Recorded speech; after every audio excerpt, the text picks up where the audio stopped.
Yes. for you in my tie-dye to represent my hippie songs that I've been doing. Sure, oh yeah. You look amazing, though. Well, thank you. For months, Dolly Parton had been giving the public pieces of a health story without revealing the one detail that would eventually change everything. She talked about procedures. She mentioned kidney stones. She spoke about dizziness, dehydration, and feeling physically worn down. She even reassured worried fans when rumors about her condition began spreading. None of those statements necessarily sounded like a farewell. Then, on August 25, 2026, the news arrived that millions of people never expected to hear. Dolly Parton had died at 80. The first announcement left many questions unanswered, especially about what had actually happened behind the scenes. Soon after, her representatives confirmed the detail that transformed the entire timeline. Dolly had been battling cancer. The specific type was not disclosed, and her family described the battle as brief. Suddenly, comments she had made during the previous year sounded very different. But before trying to interpret those clues, there is one place we need to start. The moment Dolly's health problems first became impossible to ignore. The news moved quickly, but the full story did not. Dolly Parton's death was announced on August 25th, leaving fans around the world trying to understand how someone who had remained so active could suddenly be gone. She had spent decades creating the impression that there was always another song, another appearance, another project waiting around the corner. Even during her final year, she continued communicating with fans and discussing her work. That made the announcement especially difficult to process. Then came confirmation that she had died at Vanderbilt Ingram Cancer Center in Nashville, surrounded by loved ones. Her representatives said she had experienced a brief battle with cancer, but they did not identify the type. That missing detail matters because it prevents anyone from confidently connecting every earlier symptom to the disease. Some reports had already described kidney and autoimmune-related problems, while Dolly herself had spoken publicly about several physical setbacks. What we now have is not a complete medical record, but a timeline filled with fragments. And the first major fragment appeared nearly a year before her death. In September 2025, Dolly Parton made an announcement that seemed disappointing rather than frightening. She postponed a planned Las Vegas residency, explaining that she was dealing with health challenges and needed to undergo several procedures. The wording was careful. She didn't describe a life-threatening illness, and she didn't suggest that fans should prepare for the worst. For someone who had spent decades performing, postponing shows because of health problems was serious, but it was not impossible to imagine her recovering and returning to the stage. At the time, the public had no confirmed reason to believe there was something more serious underneath those words. Looking back now, however, that announcement becomes the opening point in a much more complicated timeline. Her health difficulties were already significant enough to interfere with major professional plans, yet the public still didn't know about the cancer that would later be confirmed. That doesn't prove she was deliberately concealing every detail, but it does show how little outsiders actually knew. And just 1 month later, the carefully controlled story faced an unexpected complication. The Vegas cancellation was important for another reason. Dolly Parton was not someone who casually walked away from a commitment. Throughout her career, she built a reputation for staying remarkably productive while balancing music, television, movies, business ventures, philanthropy, and Dollywood. So when health problems forced her to postpone a major performance plan, fans naturally started paying closer attention. Yet Dolly still presented the situation without turning it into a dramatic public crisis. That distinction became important. She wasn't saying everything was perfect, but she wasn't opening the door to speculation about a serious disease either. At that point, there was still no public confirmation of cancer. The later revelation therefore changed how people remembered those early statements. A cancellation that once looked like a temporary setback suddenly became part of a larger story. But there was an even more revealing moment coming, and this time it would not begin with Dolly herself. It would begin with someone from inside her own family. In October 2025, the private concern surrounding Dolly's health suddenly spilled into public view. Her younger sister, Frida Parton, posted a message asking people to pray for Dolly because she wasn't feeling her best. That single message immediately carried a different emotional weight from Dolly's earlier announcements. Fans had already heard about procedures and health challenges, but a family member publicly asking for prayers made people wonder whether something much more serious was happening. Dolly responded soon afterward, addressing the growing concern herself and trying to reassure everyone that the situation was not what some people were beginning to imagine. Her response was characteristic of the way she had always handled difficult moments: calm, warm, and with enough humor to keep fear from taking over. At the time, nobody outside her inner circle could know what information she had or what doctors were telling her. Today, that exchange is one of the most closely examined moments in the timeline. But the next thing Dolly said would reveal something even more important, not necessarily the diagnosis, but how determined she was to keep living her life on her own terms. Dolly knew the rumors were getting louder, and she decided to confront them herself. After her sister Frida's prayer request sent fans into a frenzy, Dolly appeared on camera with the same humor that had defined her career. She told everyone she was doing okay, and jokingly reminded them, "I ain't dead yet." The message was clear: don't panic. She explained that she had been receiving treatments and admitted that after Carl Dean's death, she had not been taking care of herself the way she should have. That admission was important because it showed there really were health problems behind the rumors. But Dolly framed them as manageable issues, not as something that should make the public fear the worst. If you're enjoying this story and want more deep dives into the hidden details behind celebrity lives, like this video, subscribe to the channel and turn on notifications so you don't miss the next story. At the time, her reassurance seemed convincing. But there was another part of her life that was quietly making everything harder. Behind the health updates was a loss Dolly could not simply laugh away. Carl Dean, her husband of nearly 6 decades, had died in March 2025. For years, he had remained mostly outside the spotlight, while Dolly carried the public side of their relationship. His death left her facing a completely different chapter of her life.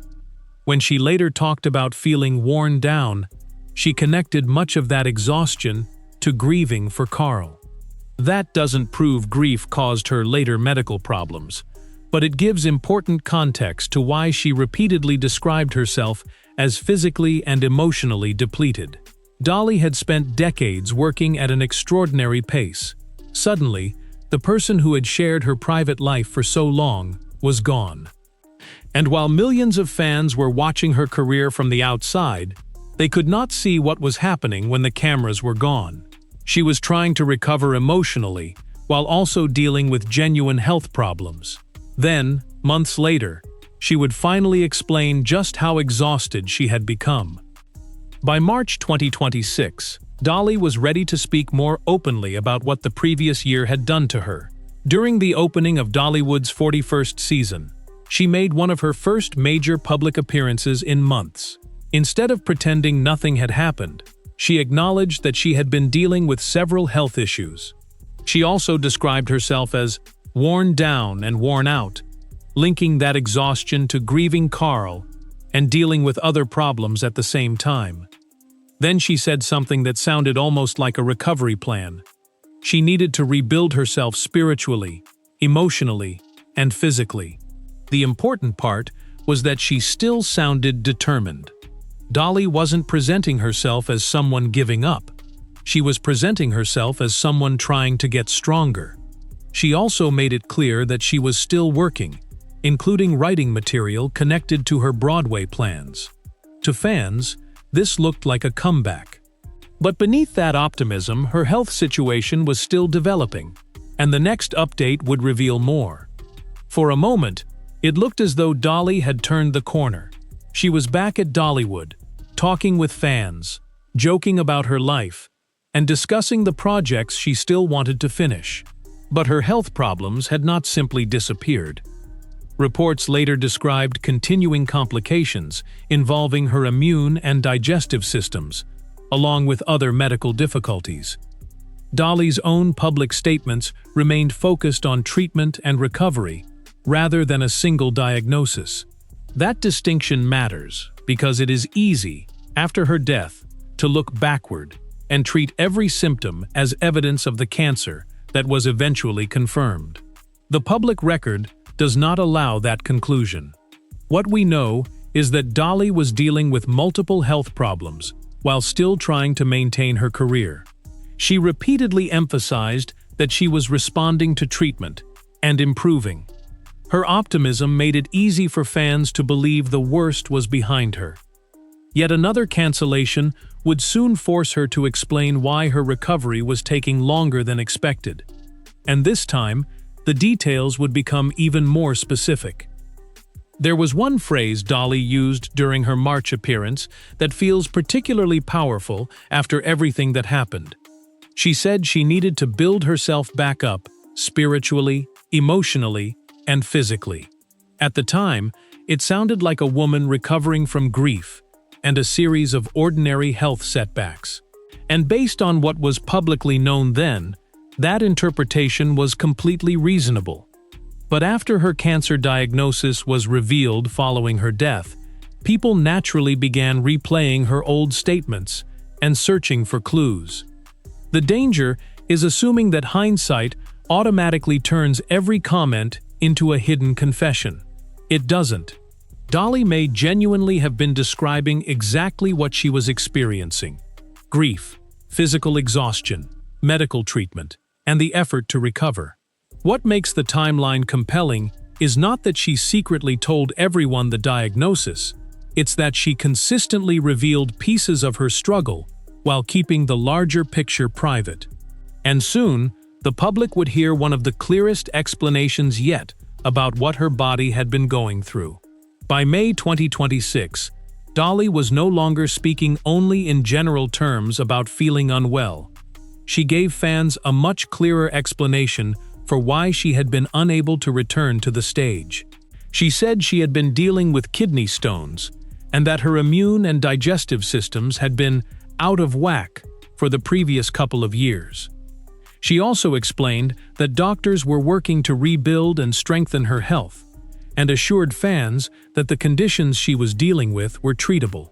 At the time, those words offered reassurance. There was no public confirmation of cancer, and Dolly herself continued to sound hopeful about recovery. But this update became extremely important after her death, because it established that her health problems had been continuing for much longer than many fans realized. Still, there was one detail she didn't discuss publicly, and that missing piece would only become known after she was gone. What made Dolly's final months so difficult to understand was how determined she remained to keep working. Even while dealing with kidney stones, immune issues, digestive problems, and medication side effects, she continued discussing projects she wanted to finish. She talked about her Nashville plans, her museum and hotel projects, and her Broadway musical. She also continued communicating with fans instead of disappearing completely from public life. That determination mattered because Dolly wasn't presenting herself as someone whose career was ending. She was still thinking about what came next. Her Las Vegas residency was ultimately canceled, but she made it clear that canceling performances did not mean she had stopped creating. That optimism became one of the defining characteristics of her final year. She was dealing with real physical limitations, yet she kept talking about future dreams. And then one missed Dollywood appearance showed just how much her doctors were beginning to restrict her activities. One of the clearest signs that Dolly's recovery was still fragile came when she missed a major Dollywood event. She later explained that her doctor had advised her not to travel because she was dealing with dizziness and dehydration. For fans, it was another disappointment. Dolly had such a strong connection to Dollywood that missing an important event there felt unusual. Yet once again, she tried to keep the explanation reassuring rather than frightening. She was following medical advice, recovering, and still working on other projects. There was no public reason at that moment to assume something as serious as cancer was involved. That's what makes the timeline so complicated today. Every update seemed to explain the latest problem without revealing the larger medical picture, and Dolly continued to insist that she was improving. But the next interview would become one of the most haunting pieces of the entire story, because it happened only days before her death. 4 days before Dolly Parton died, she was still talking about her health and her future.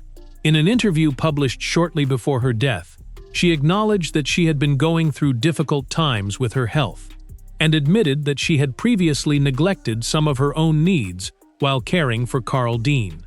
Yet even then, Dolly didn't sound like someone preparing the public for goodbye. She talked about getting better, continuing her work, and remaining hopeful. She had spent her life turning difficult experiences into stories, jokes, songs, and encouragement, and that instinct remained intact. The timing is what makes the interview so striking. At the time, fans heard another reassuring health update. 4 days later, they were mourning her death. Her words suddenly carried an entirely different emotional weight. But there was still one final piece of information the public had not been given. On August 25, 2026, the reassurance suddenly ended. Dolly Parton had died at the age of 80, and her nephew Brian Seaver announced the news on behalf of the family. She had been hospitalized at Vanderbilt University Medical Center on August 21st, with reports citing kidney and autoimmune complications. At first, the public still didn't know the full cause of death. Then her representatives confirmed that Dolly had been facing a brief battle with cancer and died at Vanderbilt Ingram Cancer Center surrounded by loved ones. The specific type of cancer was not disclosed. Suddenly, the previous year's timeline looked completely different. The procedures, kidney problems, immune issues, canceled performances, hospital stay, and repeated reassurances all became part of a much larger story. But that doesn't mean every earlier symptom was caused by cancer. What it does reveal is how much of Dolly's final year remained private, and that is where the story becomes even more complicated. The final days moved much faster than anyone outside Dolly Parton's inner circle realized. According to reporting, Dolly was admitted to Vanderbilt Ingram Cancer Center in Nashville on August 21st, just 4 days before her death. Reports also described kidney and autoimmune-related issues during that hospitalization. Those details are important, but they still don't provide a complete medical picture. Her representatives have not said when she was diagnosed with cancer, what type it was, or exactly how the illness progressed. That uncertainty is why some parts of the timeline remain impossible to explain with certainty. What we do know is that Dolly had been dealing publicly with several health problems for months, while the cancer diagnosis remained private. Then, suddenly, she was receiving care at a cancer center. Within days, the world learned that her battle had ended. And that brings us to the one word her representatives used that has generated the most questions. After Dolly's death was announced, the question of what actually caused her passing was finally answered.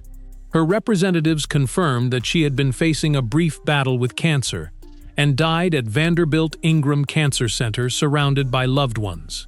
The statement was powerful because cancer had never been publicly identified as part of her health story during the months when fans were following her cancellations and updates. But the confirmation came with an important boundary. The type of cancer was not disclosed. That means there is no reliable basis for naming a specific cancer or claiming that every earlier symptom was caused by it. Kidney stones, digestive problems, immune issues, dizziness, and dehydration had all been discussed separately. Cancer was the final piece revealed, but the public still doesn't have the entire medical puzzle. And that creates an uncomfortable question. If the battle was described as brief, what exactly does that mean? The phrase brief battle with cancer sounds simple, but it leaves plenty of room for interpretation. Dolly's representatives did not say when the cancer was diagnosed, how long she had been receiving treatment, or whether the illness was connected to the health problems she had described publicly. That distinction matters. It would be easy to look at her earlier comments about being unwell and assume the cancer had been developing throughout that entire period. But there is no public evidence that allows us to make that claim. Someone can experience health problems for years and later face a separate, rapidly progressing illness. So brief may simply describe the period between diagnosis and death, not the entire period when Dolly was experiencing health difficulties. The timeline may feel connected because it happened close together, but that doesn't make every event medically connected. Still, one thing remains undeniable. Dolly and her family chose to keep the diagnosis private until after her death. Even after the cause of death was confirmed, some of the biggest questions remain unanswered. We don't know the specific type of cancer Dolly had. We don't know exactly when doctors diagnosed it. We don't know what treatment she received, how aggressive the disease was, or whether it contributed to the kidney and autoimmune problems reported during her final hospitalization. Those details may eventually remain private, and that is the family's right. What makes the story so fascinating is that Dolly had actually been remarkably open about many of her health struggles. She talked about kidney stones, she discussed feeling physically exhausted, she acknowledged that grief had affected her. She explained why doctors advised her to avoid certain appearances. Yet the biggest diagnosis stayed outside the public conversation. That doesn't necessarily mean she deceived anyone. It may simply mean she drew a line around the information she believed belonged to her and her family. But there is another question that makes her final year even more complicated. Was Dolly deliberately hiding her cancer from the public? The honest answer is that we don't know exactly what she knew, when she knew it, or why she chose not to discuss it. What we do know is that she had always been extremely careful about separating her public persona from parts of her private life. Her fans knew her songs, her humor, her business empire, her philanthropy, and countless stories from her career. But that never meant they were entitled to every detail of her personal life. During her final year, she shared genuine information about her health, without revealing everything. After her death, that decision can look suspicious if every earlier statement is viewed through the lens of cancer. But another interpretation is possible. Perhaps Dolly simply wanted her final months to be about living, rather than constantly answering questions about dying. She continued thinking about her projects, her fans, and the future, even while her health was becoming more complicated. And once you understand that, the story stops being only about what she didn't tell us, and starts becoming a much bigger question about what she chose to protect. Dolly had spent decades mastering one thing almost as carefully as songwriting: control over her own story. She could be incredibly open about her childhood, career, and family, while still keeping certain parts of her private life completely out of reach. That makes her final year easier to understand. She shared enough to reassure fans, but she never promised them every medical detail. After her death, tributes from across music and entertainment showed just how deeply she had connected with people. And that makes the question of privacy even more complicated. Was Dolly hiding something from her fans, or simply protecting something that belonged to her? There is another side to this story that is easy to overlook. When someone as famous as Dolly says she's recovering, millions of people believe her. They follow every update and worry whenever a concert is canceled. But fame does not automatically erase a person's right to medical privacy. Dolly had spent her final year continuing to create, plan and work whenever her health allowed. Even now, reports reveal that she had unfinished projects already prepared for release. That suggests she was thinking about tomorrow, not simply preparing people for goodbye. And perhaps that was exactly how she wanted to live. The reaction to Dolly's death showed how enormous her influence really was. Miley Cyrus mourned the loss of her godmother and mentor, while artists including Taylor Swift and others shared emotional tributes. The Grand Ole Opry also announced a special tribute dedicated entirely to Dolly. These weren't simply tributes to a singer. They were tributes to someone whose music, humor, generosity, and personality had crossed generations. For decades, Dolly made people feel like they knew her. Yet even after all that openness, she still kept one final part of her life to herself. Dolly's legacy cannot be reduced to the circumstances of her death. She sold more than 100 million records, created songs that became cultural landmarks, built Dollywood, and invested heavily in literacy and philanthropy. Her imagination library alone became one of the clearest examples of how she turned personal success into something that could benefit millions of children. Dollywood has also promised to continue the spirit she wanted for the park: joy, hope, and togetherness. So while the world is focused on how Dolly died, the bigger story may be what she managed to build before that final chapter. In the end, the biggest mystery may never be completely answered. We may never know exactly when Dolly learned she had cancer, what she knew during each health update, or why she chose to keep the diagnosis private. But perhaps the more important question is what she chose to do with the time she had. She kept creating. She kept reassuring people. She kept thinking about future projects and the people she wanted to help. Her death has revealed a diagnosis, but it doesn't erase the life she was living before the world knew the final details. Dolly once built a career around telling stories in her own voice. Even at the end, she seemed determined to decide which parts of her story belonged to everyone, and which parts remained hers alone.